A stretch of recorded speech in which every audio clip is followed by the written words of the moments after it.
Sabe, existe um valor profundo que fica ali escondido na nossa vida diária. E muitas vezes ele está justamente onde a gente menos espera. É sobre isso que vamos refletir hoje.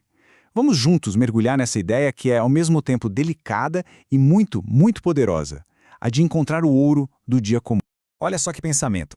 Enquanto corríamos atrás do extraordinário, o essencial sempre nos aguardava, discreto. Essa frase, ela meio que resume tudo, né? Captura a essência da nossa reflexão. A ideia de que o verdadeiro significado da vida talvez não esteja só lá na frente, nos grandes marcos, mas aqui, nos momentos que a gente na correria acaba deixando passar. Então, vamos explorar um pouco mais a fundo esse conceito.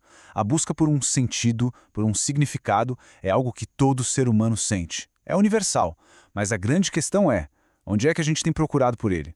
E a resposta, muitas vezes, é que talvez estejamos procurando nos lugares errados. É, é uma tendência muito nossa, não é?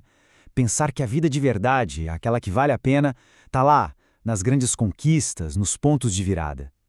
A gente valoriza a formatura, a promoção no trabalho, aquela viagem dos sonhos. Quase como se a vida real só acontecesse nesses picos de emoção. Mas e todo o resto? E todo aquele tempo que existe entre um pico e outro? Pois é, e é exatamente aqui que a nossa perspectiva pode mudar um pouco. A ideia central, a grande virada de chave, é que o valor mais profundo, esse ouro que tanto buscamos, não está em alguma mina distante e de difícil acesso. Ele se revela bem aqui, no território humilde e familiar do nosso dia a dia. Ele está aqui, agora, só esperando para ser redescoberto. Isso nos leva a olhar para uma palavra que, vamos combinar, muitas vezes tem uma fama bem ruim: a rotina. A gente ouve rotina e já pensa em algo chato, repetitivo. Mas e se a gente tentasse olhar para ela de outro jeito? E se a rotina não fosse uma gaiola, mas sim a própria arquitetura que sustenta a nossa vida? E aqui a gente vê esse contraste de forma bem clara. De um lado, essa visão da rotina como uma gaiola, sabe, aquele peso, aquela sensação de repetição que nos prende, que nos limita. Mas do outro lado, existe a possibilidade de enxergar a rotina como uma arquitetura, uma estrutura, um cenário sutil que, na verdade, dá forma e aponta um caminho para a nossa vida. Então, o ponto-chave é exatamente este. A rotina não é uma prisão. Ela é, na verdade, um palco. Um palco sutil onde as nossas pequenas escolhas do dia a dia vão se transformando em caminhos. E onde o nosso eu mais profundo acaba se tornando visível. Aqueles gestos repetidos, os hábitos que a gente forma, eles não são só mecânicos. Eles são a pura expressão de quem a gente é, e talvez mais importante, de quem a gente aspira a ser. É como se nesse palco diário a nossa essência ensaiasse aquilo que deseja se tornar. Ok. Isso nos leva a uma pergunta bem importante. Se a gente aceita que a rotina é o nosso território, o nosso palco, como é que podemos, então, cultivar ativamente a plenitude dentro dessa estrutura? Como é que se planta as sementes de um dia pleno? A metáfora é linda, né? Pense em cada dia como uma semente. Cada manhã a gente recebe uma pequena semente, cheia de possibilidades. O potencial dela não está no dia em si, mas na forma como a gente cuida dela, com a nossa atenção, com a nossa disposição interna, com as nossas ações. O que essa semente vai se tornar lá no final do dia, ao anoitecer, depende totalmente desse cultivo. E como é que a gente faz esse cultivo, então? Bom, a ideia se desdobra em 4 elementos que são essenciais. 4 cuidados que nos ajudam a transformar o potencial de cada dia numa experiência de real plenitude. Vamos olhar para cada um deles com calma. O primeiro deles é o autoconhecimento. E olha, não se trata aqui de uma análise psicológica profunda, pesada. É mais como uma curiosidade gentil, uma atenção suave com o nosso próprio mundo interior. É simplesmente parar por um instante e notar: o que estou sentindo agora? Que pensamento acabou de passar por aqui? Sem julgar. É como acender uma pequena luz para iluminar o nosso caminho interno ao longo do dia. Depois vem as crenças. Pense nelas como a lente silenciosa através da qual a gente enxerga o mundo.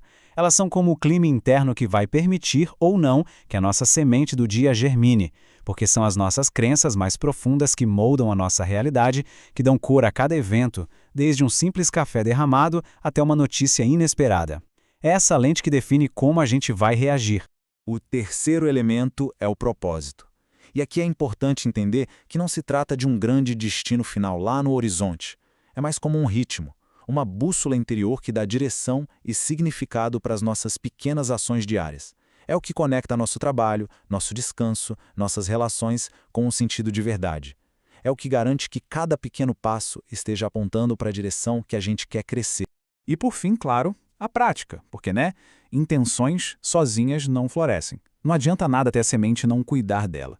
É através das pequenas ações, repetidas, dia após dia, com consistência, que a gente transforma as nossas intenções em um caminho real, tangível. A prática é essa argamassa quase invisível que vai construindo a estrutura da nossa vida. Então, a gente chega ao ponto central de toda essa reflexão. E é importante dizer, nada disso aqui é uma fórmula mágica, uma receita de bolo. É, antes de tudo, um convite. Um convite para a gente começar a ver as coisas de um jeito novo. A mensagem aqui é muito sutil, mas poderosa. A ideia não é esperar que a vida mude para a gente começar a vivê-la com mais profundidade. O caminho para a plenitude talvez não exija uma revolução externa, uma transformação radical das circunstâncias. Talvez o que ele peça seja uma mudança interna, uma mudança na qualidade da atenção que a gente dedica à vida que já é a nossa, aqui e agora. E essa ideia final resume tudo de uma forma muito bonita. O sagrado não está distante, está perto, naquilo que se faz sem perceber. O que isso quer dizer? Que o significado, o sagrado, a plenitude, não é algo que a gente precisa buscar lá fora, em algum lugar especial. Já está aqui, já está presente, nos gestos mais simples e automáticos do nosso dia a dia. E assim, a gente encerra essa nossa reflexão com uma pergunta. Uma pergunta para ficar ecoando. Nos pequenos lugares do dia, o que está pedindo para ser visto? É um convite para levar essa nova consciência para o cotidiano, para olhar com um pouco mais de atenção. E quem sabe, descobrir o ouro que sempre esteve ali, só esperando para ser encontrado.